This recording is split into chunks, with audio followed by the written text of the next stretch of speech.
What's up, folks? Welcome back to the channel. Boozer here. Thanks for stopping by. In today's video, we are going to go over some of the new champions that's going to release with the fusion on Monday. And yeah, we'll take a quick sneak peek, first impression. I haven't read any of the kits yet, so I want to have that reaction with you guys here on this video. So let's jump right into it. Alrighty, so the first thing we got going on here is, of course, Lady Noelle from the Secret Order here. So she's going to be obviously the fusion and all that. We know her kit from the previous video releases and all the news coverage on her. She seems like a decent champion. We're going to have to hold our verdict till we do some playtesting. But she obviously has some synergy here with Sir Nick that elevates her kit quite a bit. Without Sir Nicholas, I have my reservations about her. I don't think she's that great without him. But with him, there's some potential there. So we'll talk more about her during the playtest video, but let's jump into the other champions that are available at the same time of her release. So first things first, let's check out, actually let's look at it from here. So this champion is called Swarmspeaker Zyclic. Anyways, Dark Elf champion has pretty good base attack, gotta give him that. Decent base speed with the boosted crit damage, so he's going to be a damage dealer, attack based. Let's check out his kit here real quick. So A1 attacks one enemy, 75% chance, 100% chance when fully booked of stealing a random buff from the target. This effect cannot be resisted or blocked. That's a good thing. That means he doesn't need accuracy to do this. No conditions, 100% chance of happening. Great. Number 2, A2 attacks one enemy, grants an extra turn if it kills the enemy. That's always good for a damage dealer. If the initial target survives, place an extra hit on all enemies. So attack one and then attack all, or attack one and then attack again with an extra turn. It's pretty good. I mean, on a 3-turn cooldown, 20% damage from books. Seems pretty good. Kind of straightforward kit so far. Nothing too crazy or exciting. Now his A3, he is the faction unity champion, so it's going to be very interesting to see. A3, so 3-turn cooldown when fully booked. Attacks one enemy 2 times. The damage inflicted by the skill increases by 10% each time an enemy receives a debuff. Okay, receives the debuff. The damage increase resets each time this skill is used. Damage inflicted by the skill increases 10% each time an enemy, any enemy, receives a debuff. So if you basically use like somebody like Lydia and then debuff a team of 4, so you're getting 8 debuffs. So this guy's getting 80% damage, and then once he uses it, it resets. Kind of interesting. Okay, could be potentially huge, of course. Faction ally. Each time an enemy is killed by this skill, permanently increase the champions by 30%, stacks up to 120.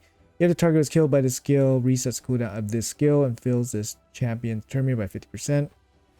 3 allies has 50% chance to attack an enemy with this skill whenever that enemy attempts to place a buff. Can occur once per turn. Okay, so there's a lot of things going on to make Swarmspeaker here use this A3 as often as possible and get it back as often as possible. It kind of works like synergy wise because, you know, you're gonna cycle through your debuffs, right? And then I guess it kind of works. I mean, he's going to be a huge threat, right? You're just going to get this A3 over and over again. This damage boost could be pretty insane. And of course, with this permanent increase to the attack, it could be really good as well. Let's check out his passive. It will ignore 12% of each target's defense if they have no buffs. So the A1 steals buffs and it's guaranteed. And then here, it attacks enemies that places buffs. Okay, so you're very aggressive against buffs. Okay, allies receive 15% less damage from enemies that have any buffs. Allies receive 30% less damage from enemies that have no buffs. Okay. When this champion or ally removes or steals a buff from an enemy, this champion's next skill will deal 50% more damage. Wow, that's big. That's big. When steals or removes, so somebody like, you know, I don't know. He's Dark Elf, right? So you can run him with like Madame Cirrus or somebody. Just an example. Just an example, right? But yeah, 50% more damage here. That's pretty sweet. At the start of each round, place block buffs on all enemies for 1 turn. This buff cannot be resisted. That's really strong, like a passive block buff. I mean, it's a 3 ally bonus, but yeah, it's pretty good. This guy seems pretty good, actually. Speed in all battles, accuracy to Dark Elves. He's in a good faction too, right? Dark Elves. Damage dealer, kind of generic here. Kind of some utility here on his A1. This move potentially can pump, and then the unity bonuses means you get this move back. And then his passive is actually really good too. Protects your team, deal more damage, and then some control here with the block buff. Could be really good. And it's at the start of each round. So yeah, each round. I guess you only get this once. I wonder how this works with Stone Skin. I have to check it out. But anyways, that's going to be Swarmspeaker here. That's just one of the champions. Let's move on to the next champion, which is going to be this guy, High Keeper Prysma. Cool. That's a cool shield. It's see-through. Nice. And the spear see-through too. Check out the base stats here. 21k HP based, support champion, 103 speed. Seems good. Yeah, nothing too crazy, but nothing too bad. A1 double hit. Each hit has a 50% chance of placing stun. Okay, after attacking, transfer all debuffs from the ally with the most debuffs to the target. Will not transfer any of the hard CC debuffs. I mean, Lysandra has something that transfers her own debuff, which might be easier to control, but I guess this can be pretty good if you want to cleanse off your, you know, the champion that is in most need of getting cleansed off, I guess. And stun is pretty good on the A1. Double hit too, so 50% chance. That's a 75% chance of getting stunned. That's a pretty good chance. After that, we have a A2. Attack one enemy before attacking, remove all buffs. So it's a strip, single target strip. The ally with the highest crit damage will team up and join the attack. Okay, that's good. The ally joining the attack would use their default skill, ignore 35% of the target's damage. That's big, yeah. If the target is killed by the ally joining, activate an instant turn on the ally. Okay, that's pretty good. I mean, you know, it doesn't have to be like the same faction or anything, so you can pair them up with a lot of different champions. Unfortunately, the A1 is more like PvE, PvP, but not really boss content, right? And then you got this move, which can be really strong for like somebody, for something like maybe like Hydra, for example. For Hydra, this can be pretty strong because then you go, but I mean, you can't, it's hard to abuse, right? It's a 3-turn cooldown. It's not like an A1 or anything. But yeah, this can be pretty good for sure. A3, single target revive, big turn meter, big HP back, 4-turn cooldown though, increase attack, perfect veil on that ally. I think it's a little bit too long, 4-turn cooldown, even though the turn meter and HP are big, and then you get some, you know, buffs with it. It would have been nicer to see a single target 3-turn cooldown. But yeah, 4-turn cooldown may be a little bit too slow. Start of this champion's turn, 40% chance to remove any block debuffs from each enemy, okay, and replace them with block buffs, okay. 40% chance to remove any buffs positively affecting and replace them with mirror debuff equivalent. Okay, 40% chance. So at the start of this champion's turn, that's pretty strong. That's a really strong passive actually. Even though it's not like 100% chance or anything like that. Having the ability also for remove any buffs, that means all buffs are in trouble. So this guy is an answer. He's an answer to like buff teams or teams with lots of buffs or bosses with lots of buffs. You can flip the buffs on them, and it's start of his turn every turn. So it's not the start of the round; it's start of his turn. So cycle him back to more turns. He can get more of this off, but it's only 40% chance. Defense in all battles. It's interesting. He's an interesting champion. Single target revive with damage boosting here, giving the damage deal an extra turn potentially. A1 stun and a yeah, I mean, seems interesting. I'm interested. All right, moving on. Let's go Belz. What do we got here? Belz the Reckoner. Okay, Belz the Reckoner. He's an orc. Oh, he's the Christmas guy. Christmas.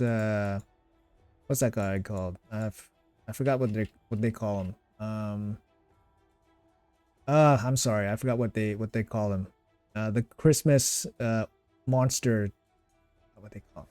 Big HP, got good defense, speed's a little bit low. He's a damage dealer. Okay, HP based damage dealer. Let's check out his kit.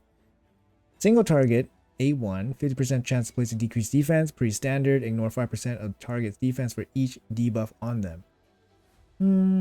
I guess that could be decent. Like potentially you could ignore like 10 to 20% of their defense. Nothing insane, but it's decent. It's better than having nothing. Most champions have this kind of ability, the 50% decreased defense.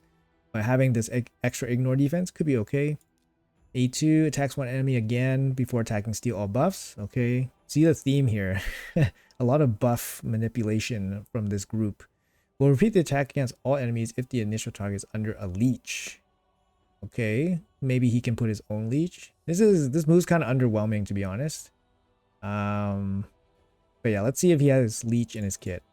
A3, 4-turn cooldown, 3 turns when fully booked. 100% chance AoE, block buffs, and a leech. That's good. Also fill his champion turn meter by 5% for each debuff placed by his skill. Potentially he could fill his turn meter like 40%, 50%, 40 or 50%, depending on 4 or 5 man squad. Yeah, I mean, that's a pretty good A3, to be honest. You can use this for Hydra. I guess this could be pretty good. Yes, for Hydra. I don't know. Maybe it's max. Stealing stuff from Hydra is not necessary if you have block buffs, and he has it.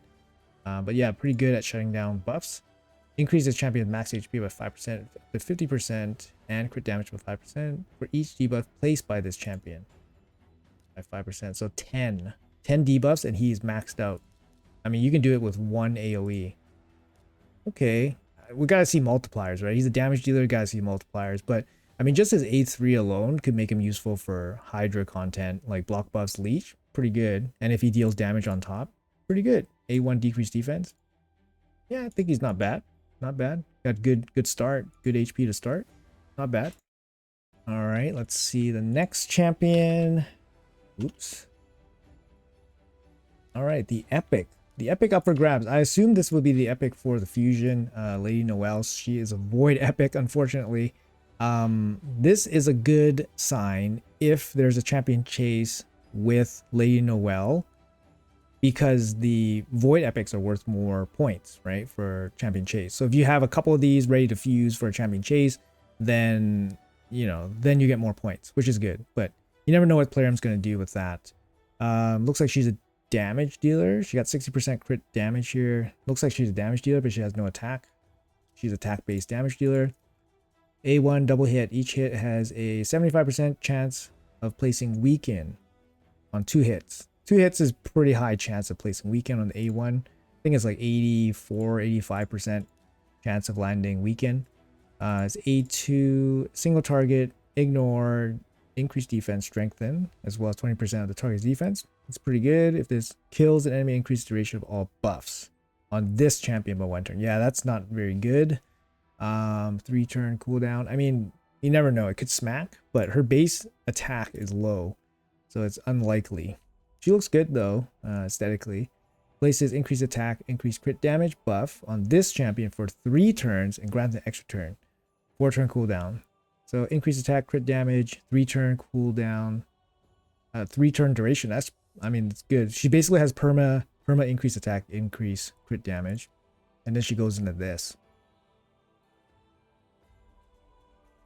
I mean, yeah.